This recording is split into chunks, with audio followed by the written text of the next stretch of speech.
Welcome to Read Freely. We are going to journey through Genesis. Don't worry about what I'm doing. I'm getting comfortable. Genesis 11 through 15. 11 through 15. I almost didn't want to do it because I'm like, I don't feel like I have content to share. And then something finally came to me in regards to sowing seeds. Um, quick, quick,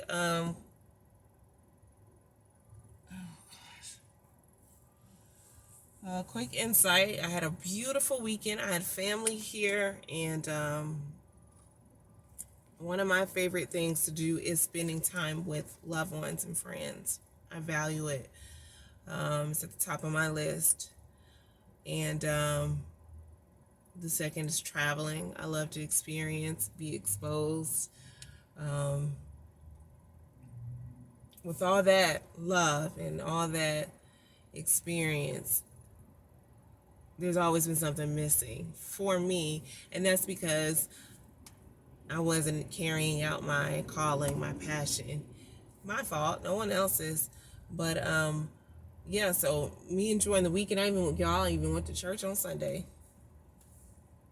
I had so much fun. I had so much fun. Blessings to that speaker who just was bold enough to share his passion with the world, and to allow us to just sit back and watch and receive, the message brewing in him and his spirit. And y'all, I'm always hyped at church. I really am.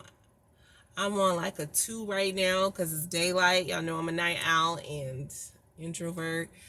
So at nighttime, my energy levels start to shift and change. But during the daytime, y'all, I'm like super mellow, if I could be super mellow. Yeah, I was got to catch up on a Sunday. Guess what? I had spent all my money the day before, all my cash. Spent all my money, spent all my cash. And rarely do I keep that much cash on hand, period. Like 150 plus. I actually started out at 200, but then the day before, which was a Saturday, that's what I had left over from when I withdrew. Anyway, yeah, I'm a minimalist all the way. I love the fact that I can get all of this content, stories, and the messages in one source, one book. I mean, you're talking to someone that had to start giving her books away. This speaker was selling his book, and I was like, oh, I've got to support this man. Like, what? I would buy 5 books from him, seriously, and give the rest of them out. I didn't have any cash on hand, so I was like, oh, I'm going to try to dismiss this, get this out of my mindset. But when I pulled up to pick up one of my loved ones from the service, I ran into someone like in his camp, and they were like, hey, you want to buy this book? I was like, damn it. Just when I said, I was like, do we have an ATM inside the church? I know how that sounds, but it's like, do you have Cash App or some other form of giving? Y'all, I barely know how to Cash App. No. What is he saying, right? He's speaking English, but it's foreign to me. But I was like, no, I ain't got it. But I was so upset that I did not have that cash on hand. I was like, girl, go on. You can get it on Amazon. It's all right. It'll be okay. Y'all, I need to go back over my notes because I don't even know the name of it. I've been looking this guy up. Like, I'm not even on. Anyway, this is what I was able to pull from the scriptures that I was reading. Something that was stirring inside of me. Giving back to ministry, giving back to the thing that you love. And I'm speaking to myself in this sense. Something spoke to me and said, hey, it's time now. It's time to go back to those ministries. I have maybe 2 from back home that I want to still invest in and share. And of course, the ministries here. But how important is it to sow the seeds? People are like, oh, you should give and not receive. You shouldn't have that mindset of expectation. Think about all the other money that you give. How do you spend your money? What do you do with it? Are you investing in it in the sense of making it grow? So you're giving and you're giving with what? The expectation to get back. What are you buying? Is it more stuff? And how do those things make you feel when you get it? See, because I learned a long time ago, and having a family member who has money on top of money, I know money isn't the answer to everything. I went through a phase of minimalistic living, extreme minimalistic living, and I'll share that another day, where everything I wanted to have needed to be on my back. And everything that I needed, per se. Now, I'm exaggerating a little bit when I say on my back, but I wanted to get out of that hoarding spirit,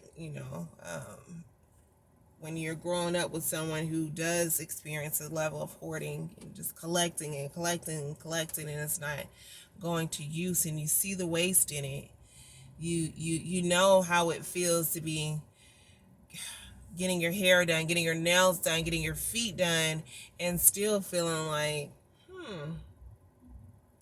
that didn't work. Yeah, it felt nice for a minute, but it didn't keep you, right? It didn't keep you. Maybe just keep looking at your nails long enough. I've done away with so many things that I felt were not adding to me, in a sense. I'm not knocking anyone who does invest in themselves financially. Please do, and I need to do more of it myself to certain aspects. But give with the spirit of receiving as well. Maybe not in that source that you're giving to, but always expect something to come back in return. Well, I can't tell you how to think, but I'm going to merge into the scriptures. It was hard for me to get through, guys. I don't know if you can tell, but I'm kind of lethargic now. It's during the day, so I'm like, I'm here though. I wanted to say I had all that fun, and I was still missing reading my Bible. Even though I sat under some good teaching on Sunday, there's only so much I can do from feeding off of someone else's energy. Feeding off of someone else's energy, pulling from their energy, when you can go to the source yourself and get it.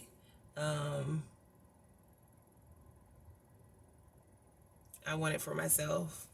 But it's a blessing when you see other people operating in what they love to do. I don't care if it's preaching, if it's singing, if it's acting. It's just a blessing to be able to witness someone loving what they're doing, and you can see it because it's oozing out of them, in a sense. So yeah, all the fun I had, and I felt drained, and I'm just like, you know what, how much time did you spend in your Bible? Did you record anything? Did you just okay? Because when you start doing what you love, it's always work. The work never stops. But what you get back from it is way more valuable than money, right? It's a spiritual feeding, and it could probably feed you monetary wise as well. But it's not gonna feel nearly as draining as other things may be. And yes, spending time with loved ones and friends, it can be a draining thing, right? Even if there is balance, it can still be draining to you. So you have to make sure you're constantly giving yourself what you know you need. Low, what flashlight? Say my battery is low because I'm not prepared. I was so excited. I was like, you need to do one upload. I don't care what it is. So I'm merged on 10 minutes, and I'm just trying to keep myself on track with the time. Let me go ahead. Let me jump into the scripture. 11.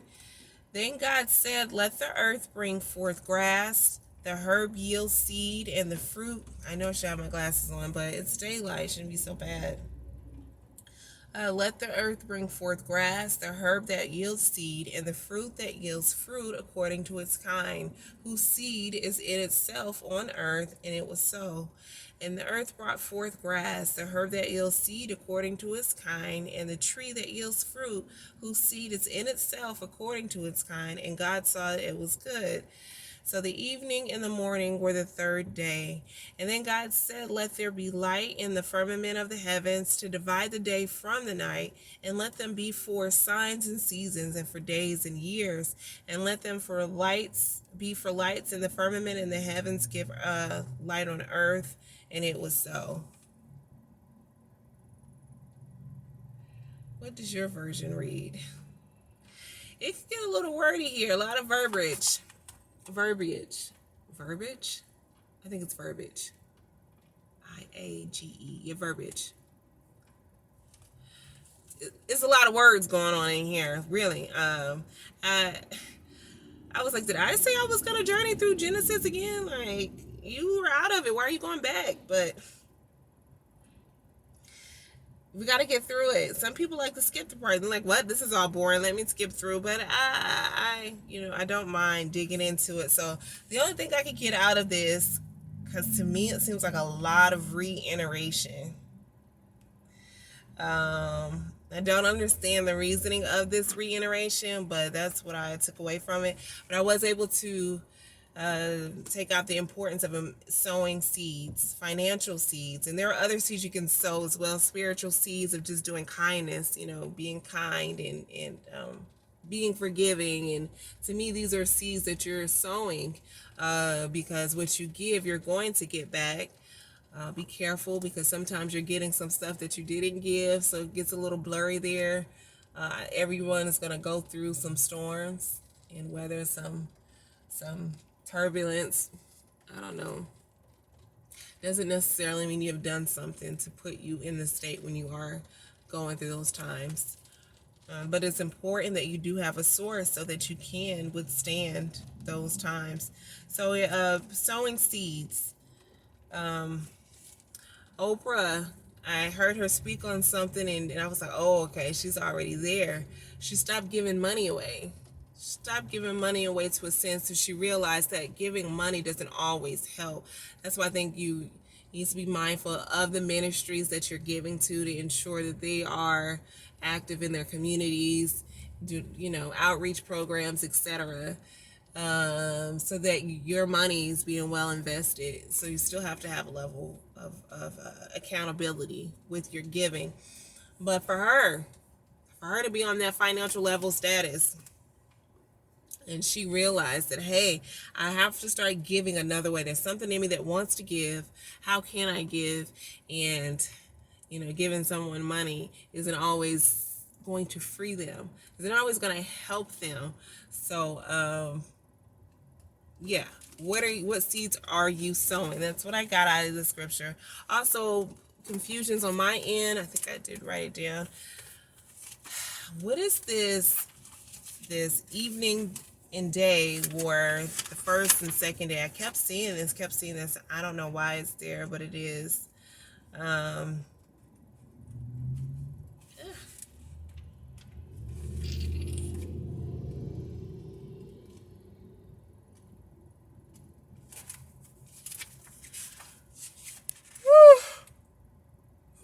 Time keeps on slipping into the future. I don't know what happened to it. It was in here. It disappeared. Actually disappeared. Hey! I found it. I said it's about time. What is you doing? The camera's rolling. Okay, so I kept seeing this reiteration. So it started out in verse 5. So the evening and the morning were the first day. Mentioned again in verse 8, evening and the morning, second day. Verse 13, evening and the morning, third day. Y'all, what's going on? I don't understand what's going on, but I see it. I don't know what that does for me. I pick up on certain things like that. And then the firmament, I might be running out of juice. The firmament, we'd already established what it was, is turned into heaven, right? What did he say the firmament was turned into heaven? Verse 8, I think. Now he's dividing the light from the darkness in the firmament here in the further verses. I'm like,